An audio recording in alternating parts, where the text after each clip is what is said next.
Ashamaar gafuun kabajamtoota daawwattoota waliif TV nageenyi keenya kabajaa fi jaalalaa bakka jirtan maratti sana qaqqabu jecha maduu keenya tamsaasa kallattiin isitti himnu rageenya irraa ducha kan isitti himummoo ni beenya shiramuuti. Baankiin misooma Afrikaa deeggarsa maallaqa doolaara miliyoona 84.3 Itoophiyaatti oomisha qamadii fooyyessuu fi galii qonnaan bultootaa dabaluuf oolu Itoophiyaaf kennuu beeksise. Ministeerri maallaqa Itoophiyaa Ahmed Shidee fi itti aanaan daayirikteera olaanaa garee baankii misooma Afrikaa damee baha Afrikaa Abdul Kaamaaraa waliigaltee deeggarsa maallaqa raawwii piroojeektii misooma caancala qamadii haala qilleensaa danda'u biyyattiif oolu hagayya 2023 mallatteessaniiru. Deeggarsi kun fandii misooma Afrikaa irraa sirna biyyoota galii gadi aanaa qabaniif liqii laafaa kennuun doolaara miliyoona 54 mootummaan Niizerlaand irraa doolaara miliyoona 20 dhaabbata daldala qonnaa OCP Afrikaa irraa doolaara miliyoona 10 fi giddugala madagsuu addunyaa irraa doolaara 300,000 kan of keessaa qabdas jedhameera. Mootummaan Itoophiyaa piroojeektichaaf deeggarsa maallaqa doolaara miliyoona 10 kan gumaachuu ta'uunis eerameera. Itti aanaan daayirikteera olaanaa garee baankii misooma Afrikaa damee baha Afrikaa Abdul Kaamaaraa piroojeektiin misooma caancala qamadii haala qilleensaa danda'u qonnaan bultoota Itoophiyaa galtee qonnaa argachuun oomisha qamadii biyya keessaa guddisuu akka danda'an kan taasisu yoo ta'u, kunis addaan ciccituun dhiyeessii sababa waraana Raashiyaa Yuukireen uumameen akka hin ammeessineef gargaaras jedhan. Akkasumas Itoophiyaan qamadii of danda'uu fi alergii irratti xiyyeeffachuu irratti tarkaanfii fakkeenyummaa qabu fudhachaa jirtu itti fufsiisuuf akka akeekus gargaaraa jedhan. Akka odeeffannoo baankii misooma Afrikaa irraa argameen Itoophiyaa Afrikaa kibbaatti aantee biyyoota Afrikaa saaraan gadii jiran qamadii oomishan sadarkaa lammaffaa irratti argamtis jedhan. Biyyattiin teknooloojiiwwanii fi kalaqawwan mirkanaa'an kanneen akka teknooloojiiwwan jijjiirama qonnaa Afrikaa bobbaasuun bara 2025-26tti qamadii jallisii toonii miliyoona 4.2 dabalataan oomishuuf karoorfattee jirti. Dhiibbaa jijjiirama qilleensaaf deebii kennuuf qindoominni idilee addunyaa cimuu qabaa jedhan ministeerri muummee itti aanaa fi ministeerri dhimma alaa Itoophiyaa obbo Dammaqaa Mokonnon. Yaa'iin idilee ministeerota eegumsa naannoo biyyoota Afrikaa 19ffaan mata duree rakkoolee naannoo Afrikaa furuuf carraalee fayyadamuu qindoominaa cimsuu jechuun Finfinneetti taa'amaa jira. Yaa'ii kanarrattis ministeerota biyyoota Afrikaa garaagaraa bakka buutota dhaabbilee eegumsa naannoo idilee addunyaa fi ogeeyyiin eegumsa naannoo hirmaachaa jiru. Jijjiiramni haala qilleensaa Afrikaatti manca'uu lafaa gogiinsaa balaa lolaa fi gammoojjummaa hordofsiiseera jedhan obbo Dammaqaa Mokonnon. Kunis lammiileen biyyattii rakkoolee hawaasummaa fi dinagdee garaagaraaf saaxilamuu eeruun wabii nyaataa biyyattii mirkaneessuufis rakkisaa ta'uu obbo Dammaqaan kaasaniiru. Galma misoomaa bara 2023 biyyattii mirkaneessuuf hojii hojjetamu irrattis dhiibbaa geessaa jiraachuu eeruun kana furuufis qindoominaan hojjechuun barbaachisaadha jedhan. Itoophiyaan dhiibbaa jijjiirama haala qilleensaa hir'isuuf hirmaannaa lammiilee isheen sagantaa sharaa magariisaan ijaarsa dinagdee cimsaa jiraachuu eeraniiru. Yaa'iin idilee ministeerota eegumsa naannoo Afrikaa 19ffaan guyyaa har'aa fi boruu taa'amas jedhameera. Tajaajila oduu Itoophiyaatu gabaase.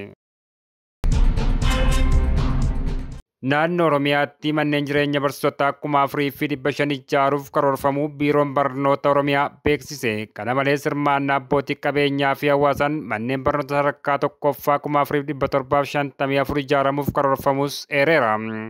Biirichatti daayiriktarri qophii karooraa fi baajetaa Hasan Idris akka himanitti bara baajetaa 2016tti qulqullina barnootaa guddisuuf xiyyeeffannaa addaan hojjetamaa jiraachuu himan. Haaluma kanaan sirna baruu fi barsiisuuf galteewwan barbaachisoo ta'an manneen barnoota sadarkaa hundaaf guutuuf hojjetamaa jiraachuu ibsaniiru. Keessattuu manneen barnootaa buleeyyii cimsuu, tajaajila nyaata manneen barnootaa babal'isuu fi kitaabilee barnootaa guutuuf kan hojjetamu ta'us eeraniiru. Manneen barnootaa haaromsuu dabalatee hirmaannaa abbootii qabeenyaa fi hawaasaan manneen barnoota sadarkaa tokkoffaa 4,754 ijaaramuuf karoorfamus ibsaniiru. Gama biraatiin sirna baruu fi barsiisuuf bu'uura kan ta'an barsiisotaaf haalota mijataa uumuuf qindoominaan hojjetamaa jiraachuu eeruun bara baajetichaatti barsiisotaaf manneen jireenyaa 4,500 ijaaruuf hojiin eegalamus himaniiru. Godina Gujii Lixaa aanaa surroo barguddaatti miseensi poolisii naamusa ogummaa cabsuun meeshaa waraanaatiin dorsuun dubartii gudeedeedhaa cimaa adabame. Miseensi poolisii koonistaabil Ganamee Koonsoo naamusa poolisii cabsuun dubartii maqaan ishee akka dha'amuuf hin barbaanne yookaan dacharratti garuu maqaan ishee eerame gaafa 4/1/2015 aanaa surroo barguddaa ganda dambii surrootti qawween dorsuun sodaachisee gudeede irratti raawwachuu manni murtii aanaa surroo barguddoo ragaa galmee yakka waajjirri poolisii aanichaa qindeessee himata waajjira abbaa alangaa baneen yakkamaa kanarratti dhaddachaa hagayya 9/2015 ooleen hidhaa cimaa waggaa 7 itti murteesseera. Pirezidaantiin mana murtii aanaa surroo barguddoo obbo Adoolaa Xelxalaa aanicha keessatti yakki gudeeddii dabalaa jiraachuun yaaddessaa ta'aa waan jiruuf adabbiin darbee namoota biroo kan barsiisu ta'uu eeraniiru. Jiraattonni aanichaa kallattiin dhaddacha irratti hirmaatanis gochi aadaa uummataarraa maqee akka aada malee ta'uu bira darbee jireenya hawaasummaa irratti dhiibbaa uumaa jira waan ta'eef adabbiin manni murtii dabarsee baay'ee kan isaan gammachiise ta'uu himaniiru. Dhukkubni koleeraa godinaalee Oromiyaa 5 fi magaalaa Shaggar keessatti argamuu biiroon fayyaa Oromiyaa hime. Dhukkubni daddarbaa fi lubbuu namoota galaafachuun beekamu kun naannichatti godinaalee Baalee lamaan Gujii, Arsii fi magaalaa Shaggar keessatti argamuu biiroon fayyaa Oromiyaatti itti aanaa hoogganaa fi garee hooggansa balaa fayyaa hawaasaa Dr. Tasfaayee Kabbabaa himaniiru. Magaalaa Shaggar keessatti namoonni 56 ta'an dhiyeenya qabamuun akka yaalamaa turan kan himan Dr. Tasfaayeen godinaalee kaan keessattis namoonni tibbana qabaman yaalamaa akka jiran himan. Magaalaa Shaggar bakka addaa Xabala Mikaa'el Shunquruu jedhamutti namoota qabaman 56 keessaa namoonni du'an akka jiran kan himan Dr. Tasfaayeen lakkoofsi isaa manneen yaalaa irraa adda baasuu barbaachisaa jedhan. Xaballi kun naannoo magaalaa Sultaatti akka argamu himanii abbootii amantaa waliin mari'achuun bakka xabalichaas cufuun dhibicha to'achuu ibsan. Dabalataan miidiyaan biyya keessaa akka gabaasetti naannoo uummattoota kibbaa aanaalee 43 keessatti dhibeen koleeraa kun mudachuun lubbuu namoota 60 galaafateera. FBC'n Daayirikteera olaanaa Inistituutii Fayyaa Hawaasaa naannichaa obbo Maamush Huseen wabeeffachuun akka gabaasetti dhibee kanaan namoonni 60 ta'an du'aniiru. Dabalataan namoonni 5,000 fi 244 dhibichaan qabamuu himuun giddugalli yaalaa 56 hundaa'uun namoonni 5,083 yaalii argataniirus jedhan. Dr. Tasfaayeen namoonni dhibee kanaan naannoo Oromiyaa keessaa qabaman kan fayyanii amma lakkoofsi isaanii akka xiqqaataa jiru himuun namoonni yaalamaa jiranis gara 30 akka ta'an himaniiru.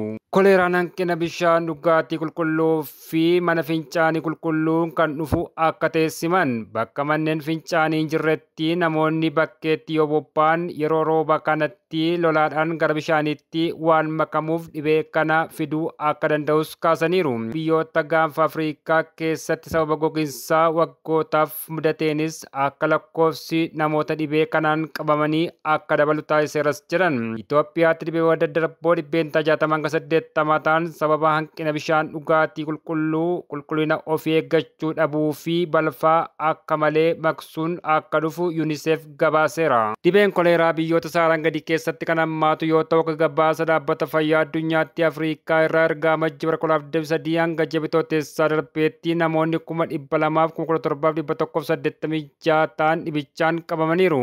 Isaan keessaa namoonni 4,000 ol lubbuu dhabuu ibsuun dhibeen kun Maalaawii, Somaaliyaa, Kaameroon, Itoophiyaa, Moozaambiik, Sudaan kibbaa fa'aa keessatti argamus ibseera. Bidiruun namoota 60 ol baattee deemaa turte galaana Keebbi Verdeetti argamu hordofee namoonni 60 ol du'uun isaanii noollee jedhame. Ijoollee fi dubartoota dabalatee namoonni 38 yoo baraaraman 60 kan ta'an ammayyuu achi buuteen isaanii hin baramnes jedhameera. Godaantonni bidiruun gara Awurooppaatti ce'uuf jedhan kun hundi isaanii biyya Senegaal irraa akka ka'anis himameera. Qondaaltonni Keebbi Verdee lubbuun namaa godaansaan galaana irratti akka hin banneef deeggarsa idil-addunyaa gaafataniiru. Bidiruun kun kan argamtee buufata galaanaa Keebbi Verdee irraa kiiloomeetira 320 fagaattee yoo ta'u ji'a tokko oliif galaanarra akka turtes kan himamudha. Qurxummii kiyyastoonni Ispeen erga arganiin booda bidiruun kana keessaa kanneen lubbuun hafan kan baraaramanidha. Dhaabbanni godaantota addunyaa yookaan IOM'n akka jedhetti namoota lubbuun baraaraman keessaa ijoolleen waggaa 12 fi 16 kan jiran yoo ta'u bidiruun kun adoolessa 10 ji'a tokko dura namoota 101 qabattee Senegaal irraa akka kaatedha. Mootummaan Senegaal gama isaatiin lammiilee Senegaal baraaraman gara biyyaatti deebisuuf aangawoota Keep Verde wajjin hojjetaa akka jirus himeera. Namoonni lubbuun baraaraman kun gaafa manamaan biyyoota Awurooppaa qaqqabuuf ta'us amma kanneen baraaraman Keep Verde jiru. Keep Verdeen odola qarqara lixa Afrikaa kiiloomeetira 600 fagaattee argamtuu fi godaantonni hedduu gara Ispeenitti ce'uuf itti fayyadamanidha. Dhaabbanni baqattoota addunyaa karaan kun karaawwan balaafamoo godaantotaa gara Awurooppaatti ce'uuf itti dhimma ba'an keessaa tokko akka ta'e ibseera. Bara 2022 fi 2023 qofa godaantonni 67 ta'an odola Kaanaarii odola Ispeen kana taate qaqqabaniiru. Bara 2022-2023 godaantonni 2500 lubbuu isaanii dhabaniiru. Dhaabbanni godaantotaa akka jedhutti namoonni du'an kana ol ta'uu danda'us jedheera. Sababni isaa immoo namoonni kun karaa dhoksaa fi walxaxaa waan deemaniif kanneen du'an galmeessuun rakkisaa ta'uudha. Godaantonni kunneen rakkoolee dinagdee, nageenyaa, waraanaa fi kanneen biroo baqachuun jireenya fooyya'aa barbaacha gara biyyoota Awurooppaatti kan godaanan ta'uunis ibsameera jechuun kan gabaase BBCdha. Egaan kabajamoo daawwattoota waliiftii fi oduun sa'aatii kanaaf qabannee isiniif dhiyaanne kanan gammaa turanii bor waa'illi keenya biraan oduu biraa qabatee tamsaasa kallattiin hanga isiniif dhiyaatutti hangasittuu nagaan turaa fayyaa qabaadha.